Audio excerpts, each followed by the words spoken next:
Iberica nella notte di Ferragosto all'altezza di Ponte di Barbarano, schianto tra 4 auto dove ha perso la vita una ragazza di 21 anni.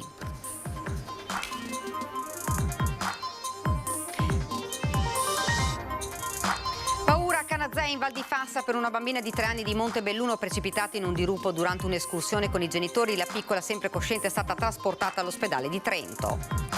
Disavventura a lieto fine per 4 giovani padovani in Carnia, erano rimasti bloccati a 2000 metri su una frana, a piedi, sandali di gomma, impossibile attraversare quel tratto.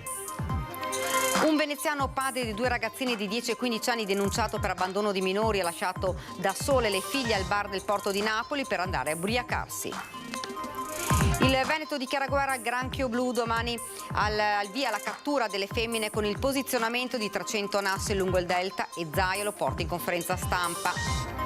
Le temperature sono di nuovo in salita a Brucia al nord-est fino a 40 gradi in molte province, diramato l'allarme climatico sulle coste, ma a fine mese possibili nubifragi e grandinate. C'è un sentiero che da Padula di Comelico Superiore porta fino alle sorgenti termali di Valgrande, meta di escursionisti appassionati di musica. Il suo creatore sogna di presentare le sue opere a Red Canzian, storico bassista e voce dei Pooh. Buonasera e ben ritrovati, edizione regionale dei nostri notiziari. Dunque lo avete sentito dai titoli, la cronaca in primo piano, dramma in Riviera Iberica nella notte di Ferragosto all'altezza di Ponte di Barbarano, schianto tra 4 auto dove ha perso la vita una ragazza di 21 anni. Il lungo rettilineo che collega Vicenza a Noventa Vicentina, un boato poco dopo le 22:30, lo schianto tra 4 auto, la tragedia che nella notte di Ferragosto è costata la vita a Valentina Cracco, la 21enne residente a Nanto, deceduta all'interno della sua utilitaria. Vani i tentativi di rianimazione da parte dei medici del SUEM che hanno dovuto dichiarare la morte della giovane. Altre 2 le persone ferite e trasferite in ospedale dai sanitari, illeso il quarto automobilista coinvolto nel tragico scontro che si è consumato in Riviera Iberica poco prima del semaforo di Ponte di Barbarano. Ma adesso noi faremo delle valutazioni con l'ente gestore della strada, appunto se è il caso di installare qualche strumento per ridurre la velocità. Quello che è possibile fare ovviamente, perché il tratto è rettilineo, non ci sono abitazioni, però ecco, faremo anche noi questo tavolo di lavoro, attiveremo questo tavolo di lavoro per capire se è fattibile qualche intervento. Ieri sera ad intervenire sul posto i vigili del fuoco da Lonigo e carabinieri che hanno deviato il traffico ed eseguito i rilievi per ricostruire la dinamica dell'incidente, tutta da chiarire. Ora si attende l'esito degli esami tossicologici. Le operazioni di soccorso sono terminate all'alba. Notizia che ha scosso la comunità di Nanto, con il sindaco Manuela Vecchiatti che ha preferito mantenere il riserbo esprimendo vicinanza ai familiari della vittima, ricordando un'altra recente tragedia della strada che scosse la comunità di Nanto, l'incidente che a marzo dello scorso anno ad Agugliaro spezzò la vita a 3 persone. Una bambina di 3 anni di Montebelluno è precipitata in un dirupo in Val di Fassa mentre insieme ai genitori stava percorrendo il sentiero del pane a Canazei. La piccola era su un sasso quando è scivolata, precipitando per diversi metri sul pendio erboso sottostante. Fortunatamente l'erba ha attutito la caduta, tanto che la bambina è rimasta cosciente. Immediato l'allarme al numero unico 112, poco prima di mezzogiorno sul posto i soccorritori della stazione alta Valle di Fassa con l'elicottero. Una volta in quota i soccorritori e l'equipe sanitaria hanno prestato le prime cure alla bambina che è stata trasportata poi all'ospedale Santa Chiara di Trento. E disavventura però a lieto fine per 4 giovani padovani in Carnia, erano rimasti bloccati a 2000 metri. 4 padovani, 2 ragazze e 2 ragazzi tra i 20 e i 30 anni con il loro cane hanno chiamato il soccorso alpino perché bloccati su una frana lungo il sentiero 373 sui fianchi del Monte Rua a Forni di Sopra in provincia di Udine. Il gruppo era partito al mattino presto dal rifugio Pussa per percorrere l'anello che tocca il Monte Rua, Casera Pramaggiore, e rientrare da dove erano partiti. Verso le 18 di ieri, però, arrivati a quota 2000 metri, hanno provato ad attraversare più volte il tratto franato senza però riuscirci. I giovani indossavano sandali di gomma. Hanno quindi scelto di chiamare il soccorso, non riuscendo a tornare indietro prima del buio.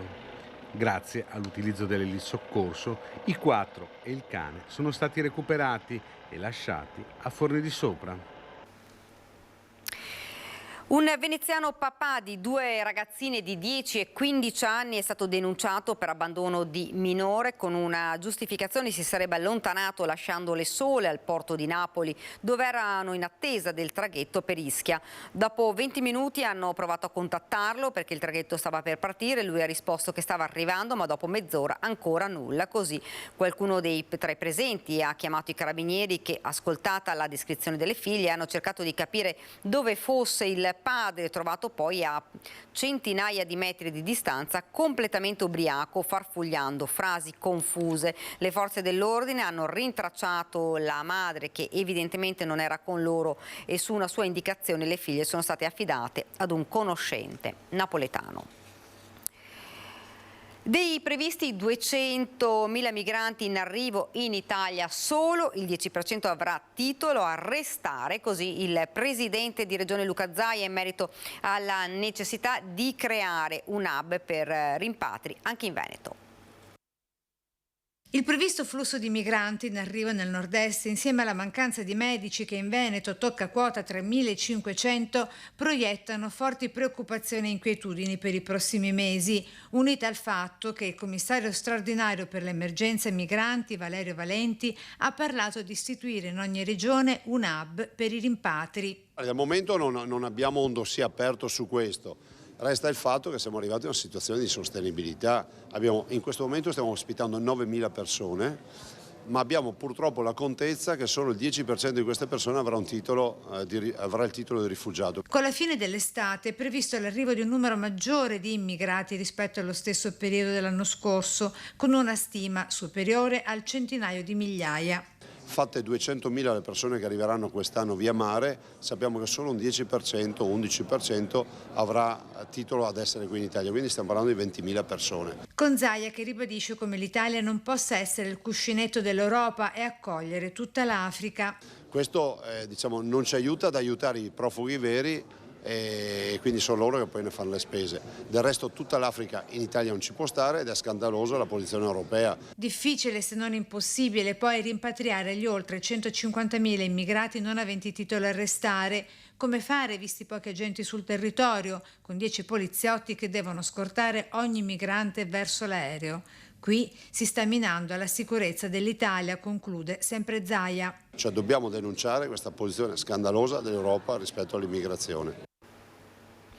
Il Veneto dichiara guerra al granchio blu, domani è il via alla cattura delle femmine con il posizionamento di 300 nasse lungo il delta.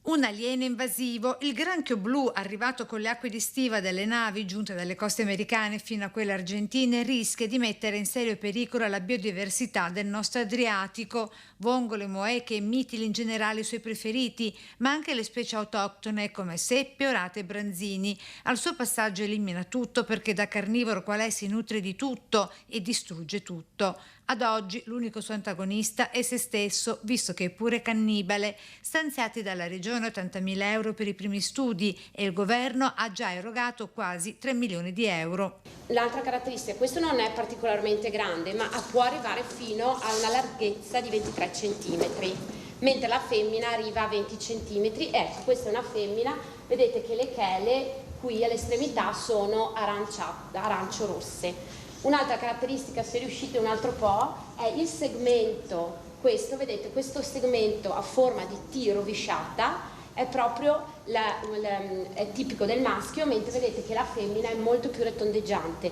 E dalle femmine che il Veneto dichiara guerra al granchio blu con le 300 nasse che nelle prossime ore verranno posizionate lungo i corsi d'acqua per stanarle proprio nel periodo della fecondazione. La femmina, proprio perché le uova si sviluppano a un livello di salinità maggiore rispetto all'estuario, va verso il mare.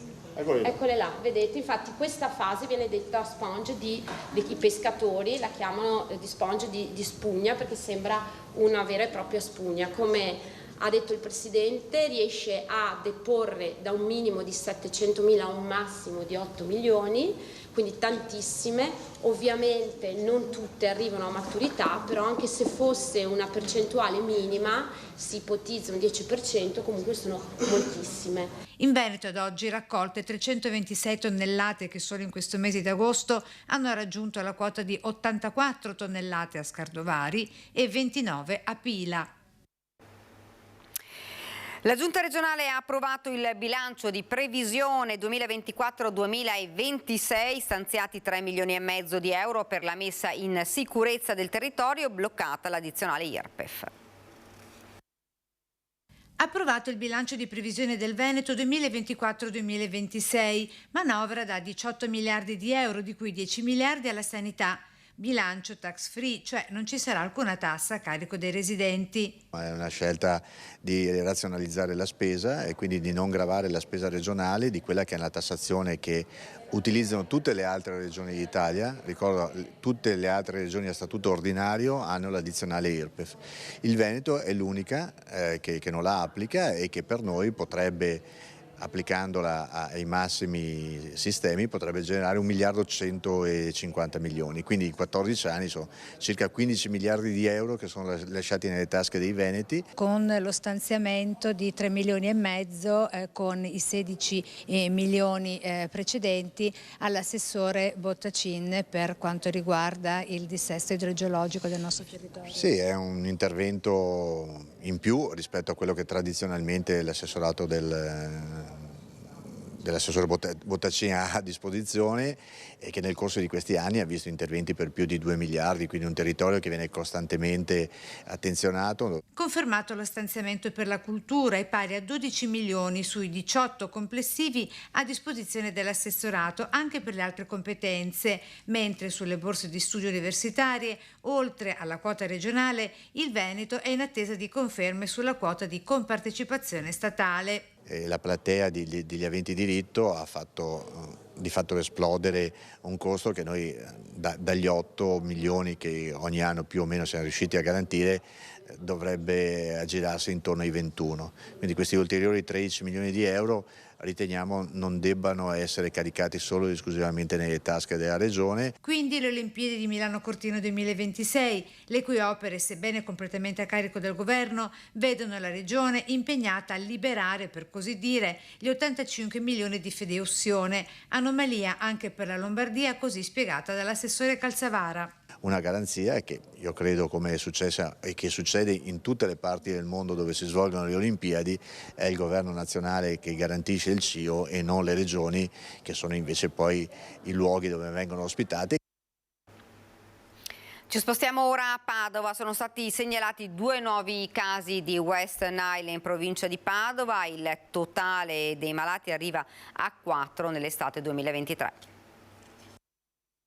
Altri 2 casi di West Nile a Padova. Il primo è una forma febbrile e ha colpito un 53enne di Selvazzano. L'uomo è stato ricoverato ma è già stato dimesso. Il quarto caso invece è un uomo di 77 anni residente in un'area semirurale del comune patavino, colpito da una forma neuroinvasiva di West Nile. L'uomo è tuttora ricoverato dopo essersi presentato insieme ai familiari al pronto soccorso in stato confusionale con una lieve letargia. A comunicarlo la direzione dell'ULSS Euganea. Si aggiorna la contabilità quindi dopo i 2 casi emersi a fine luglio e i primi giorni d'agosto. Gli esperti dell'azienda sanitaria Euganea raccomandano di usare repellenti e di coprirsi se si lavora in giardino o nell'orto per evitare che le zanzare colpiscano. Purtroppo abbiamo registrato un nuovo caso di infezione da West Nile neuroinvasiva in un soggetto che non usava le precauzioni base per difendersi dalle zanzare. Per questo motivo cogliamo l'occasione per raccomandare l'utilizzo di zanzariere, repellenti cutanei e abiti coprenti e chiari, in particolare per i soggetti anziani e fragili. Un tetto per tutti senza fissa dimora, e questo è l'ambizioso obiettivo del sindaco di Vicenza. Giacomo Possamai dall'inizio del suo mandato ha potenziato le unità di strada e i progetti contro le dipendenze. In tanti casi arrivano da fuori, perché i vicentini appunto sono generosi nel fare l'elemosina a queste persone. Ecco, siccome a Vicenza oggi i tossicodipendenti ricevono, ma come tutti, ricevono un'assistenza completa, hanno bisogno di vestiti, hanno bisogno di cibo o di un tetto, in qualche misura viene dato loro. Il rischio, ma anzi spesso la certezza è che quella carità, quell'elemosina che ricevono si traduca in realtà in droga, nell'acquisto di dosi stupefacenti. Quindi l'appello forte è: evitiamo di farlo in questo momento perché aiuta la polizia locale, aiuta le unità di strada del comune a fare bene il loro lavoro e a poter gestire bene il nostro territorio. L'accorato appello del sindaco Possamai, che, annunciando con soddisfazione il dimezzamento delle persone che dormono in strada, ridotte in 2 mesi da 45 a 21, chiede aiuto ai vicentini per arginare il fenomeno. Più che un invito a ridurre le elemosine, la richiesta è di dirottarle alle organizzazioni che si occupano in maniera specialistica dell'assistenza ai clochard. A rafforzare gli sforzi anche la decisione di mettere a disposizione altri posti letto nelle strutture dedicate, invitando a collaborare ancora una volta i vicentini, in particolare quelli che hanno alloggi sfitti, per offrirli agli ospiti delle strutture di accoglienza che attualmente lavorano e sono in grado di pagare la pigione. Confermata l'azione di contrasto al microspaccio della polizia locale, che dall'inizio dell'anno ha compiuto 70 operazioni. Raddoppiato il servizio degli operatori di strada comunali, che passa da 12 a 24 ore settimanali. In questo momento, ma da un po' di tempo, la presenza di cittadini indiana è significativa. Come dicevamo, il tema del microspaccio è un tema che lega anche queste persone al territorio. Per cui insomma non sono persone facili da supportare e da sostenere. Ci proviamo, il percorso comunque è lungo e richiede presenza di operatori anche dedicati e specializzati per questo. Insieme alla questura stiamo lavorando per riuscire a rimpatriare alcune di queste persone. Oggi in alcuni casi, penso all'India, agli indiani, è molto complicato e invece è assolutamente necessario. Ed ora andiamo a Montecchio Maggiore, sale sul treno sbagliando e si perde. L'anziana doveva far rientro nel napoletano, soccorsa dalla polizia locale dei Castelli, che l'hanno trovata in strada con le valigie in mano. Era salita sul treno sbagliato che da Modena avrebbe dovuto condurla in provincia di Napoli, ma che era invece diretto a Vicenza. Così, dopo aver trascorso una notte nella stazione del capoluogo berico, si era trovata a vagare vicino all'SP 246 a Montecchio Maggiore, disorientata. La protagonista di questa disavventura, avvenuta qualche giorno fa, è un'anziana di 73 anni della provincia di Napoli. Gli agenti della polizia locale dei Castelli sono intervenuti dopo aver ricevuto alcune segnalazioni in merito a una donna che, trasportando valigie e borsoni, procedeva a piedi in stato confusionale lungo la via che dalla stazione delle Corriere della città conduce ad Arzignano. Intercettata, è stata accompagnata in comando, rifocillata e verificate le sue condizioni di salute. Gli agenti del comandante Alessandro Rigolon sono riusciti a rintracciare i figli e così a riconsegnarla ai suoi cari. Le temperature sono di nuovo in salita, brucia il nord-est fino a 40 gradi in molte province. A fine mese possibili nubifragi e grandinate. I valori massimi già sono abbondantemente oltre 30 gradi, ma cresceranno ulteriormente, quindi 34, 35, 36 gradi per questo fine settimana e l'inizio della prossima. Le temperature alte pensavamo di averle lasciate alle spalle, così non è. Il gran caldo non abbandonerà il Veneto e anzi nei prossimi giorni si rinforzerà ulteriormente. Abbiamo ancora un campo di alte pressioni molto forte al suolo, si associa un promontorio, il famoso anticiclone africano, che ci interessa e ci interesserà sempre più. Ecco, queste sono le condizioni che provocano poi un aumento anche veloce delle temperature. Secondo le previsioni, a fine mese vi è inoltre l'ipotesi dell'arrivo di una perturbazione atlantica carica di temporali violenti con possibili nubifragi e grandinate. Ci saranno le condizioni per temporali nuovi intensi. Naturalmente questi saranno da verificare e da individuare meglio. La Protezione Civile del Veneto, con le temperature in ascesa, ha dichiarato lo stato di allarme climatico per disagio fisico, con particolare riferimento alla zona costiera da mercoledì 16 a venerdì 18 agosto. Con temperature abbondantemente oltre i 30 gradi, un'umidà altrettanto alta, si creano le condizioni di un clima, di un tipo di tempo veramente disagevole, soprattutto per certe categorie. Quindi bisogna proteggersi veramente, perché la situazione è di nuovo critica. Ed ora parliamo di migranti e andiamo a Padova perché il sindaco Sergio Giordani si è rivolto proprio ai cittadini e dice in un post: cari concittadini, con la solita schiettezza che mi rivolgo a voi, questa è la modalità migliore per evitare derive più pesanti e gravi come hub e tendopoli, contro le quali sarei pronto a dare battaglia con durezza.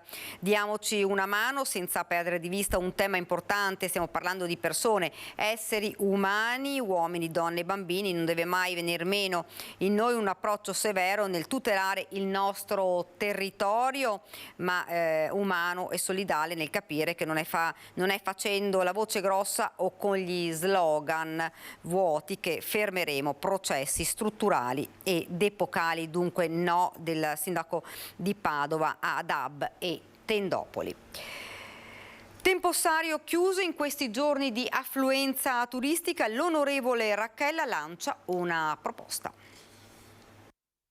Non alza bandiera bianca, ma alza la voce l'onorevole Germano Racchella, sindaco di Cartigliano, che sulla riapertura e tutela del Tempio Sario si è speso fin dal primo giorno del suo insediamento a Roma.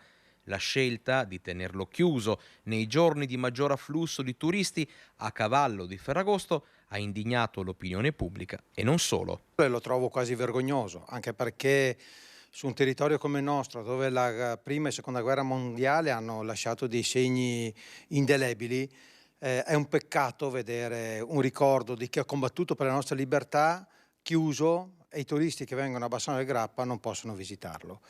Io finché ero deputato ce l'ho messa tutta e continuo a fare questa battaglia per risolvere questo annoso problema. A questo punto, visto il silenzio, non mi resta che prendermi l'onere di invitare tutti i deputati veneti a fare visita magari a settembre al Tempio Sario. Della serie, se la montagna va da Maometto, Maometto va alla montagna.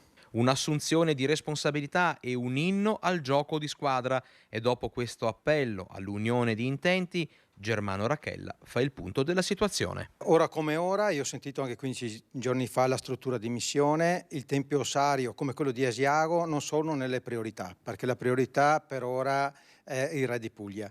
E dunque i tempi saranno ancora lunghi per sistemare il Tempio Sario, ma non possiamo perdere di vista il problema, ma dobbiamo tutti riuscire a trovare una soluzione per dare l'opportunità a tutti a venire a salutare questi militi che hanno combattuto per la nostra libertà. Basterebbe che qualcuno si prendesse la responsabilità di farli entrare, ma tramite un'assicurazione, tramite un permesso speciale, non so come, ma ci studieremo. Anche perché dobbiamo ringraziare da sempre i Fanti, perché grazie a loro il Tempio Sario è rimasto aperto ed ora lo vorrebbero tenere aperto, ma non possono. C'è un sentiero che da Padola di Comelico Superiore porta fino alle sorgenti termali di Valgrande, che da circa 4 anni è diventato meta di escursionisti appassionati di scultura e musica. Oggetto della curiosità i personaggi di un'orchestra scolpiti dalle sapienti mani di Giorgio Osta, che nel bosco ha saputo ricreare un'atmosfera di pura magia. Il sentiero della musica di Giorgio Osta racchiude un sogno, quello di poter presentare le sue opere a Red Canzian, lo storico bassista e voce dei Pooh.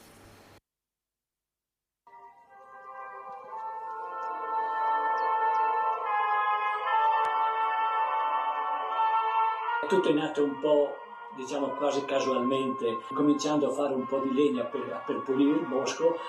Piano piano ho cominciato a venire delle idee e ho cominciato a fare delle cose. Dapprima un'aquila, poi un gufo, un drago e un orso, e poi i personaggi delle più popolari fiabe, e uno dopo l'altro dalle ceppaie degli alberi divelti da vaia sono nati veri e propri musicisti creati a colpi di cesello, fino a realizzare una squadra di suonatori già meta di tanti visitatori. Il creatore è Giorgio Osta, falegname di Padola di Comelico Superiore. Sua l'idea di valorizzare il sentiero che parte 3 chilometri a monte del paese, si sviluppa pianeggiante nel bosco e arriva fino alle sorgenti termali di Valgrande. Ho creato questa fila di personaggi che, ripeto, vedo che sono molto apprezzati. Quest'anno ci ho aggiunto qualche cosa, il giochino della pallina per i bambini, ho aggiunto un megafono per far ascoltare la musica nel bosco. Il sentiero della musica è arte pura, animata dalla passione, condivisa dalle regole che hanno supportato la creatività di Osta. Le idee non mancano, legname a terra ce n'è tanto, vedo la necessità delle regole proprietarie dei terreni a concedere e riprendere quello che ho bisogno, e quindi c'è anche un supporto un po' esterno su queste cose. Ma nel cassetto c'è un sogno: concludere entro l'inizio dell'autunno la realizzazione dei componenti di un complesso di musica pop, omaggio ai Pooh. I Pooh sono il complesso della mia giovinezza, diciamo così, no? Lo è tuttora. Difatti sotto pensavo di metterci sempre, dando il consenso, visto che è il sentiero della musica, vorrei scrivere in medagliello: chi fermerà la musica, per ricordare una loro forse prima e bellissima canzone. E se resta anziani è così bravo e gentile di farsi 2 orette di macchina per venirci a trovare, possiamo anche divertirci un po'. Ed è davvero tutto per questa edizione del nostro telegiornale. Vi lascio alle previsioni del tempo. Grazie davvero per averci seguito e buona serata.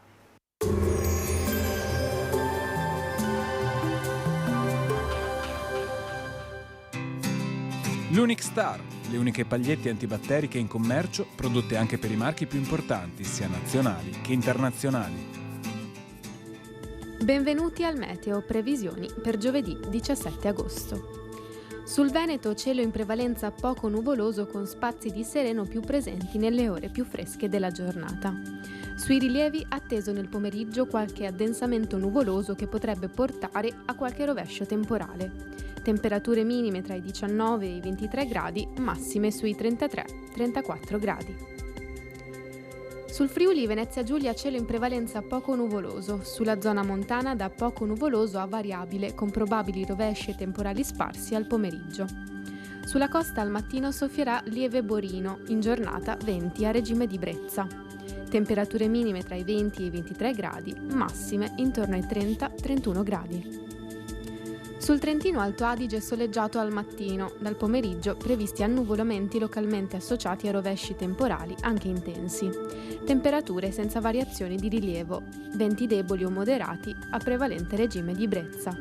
Temperature minime intorno ai 19-20 gradi, massime comprese tra i 32 e i 35 gradi.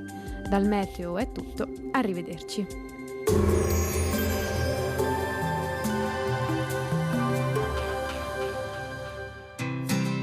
L'Unic Star, le uniche pagliette antibatteriche in commercio, prodotte anche per i marchi più importanti, sia nazionali che internazionali.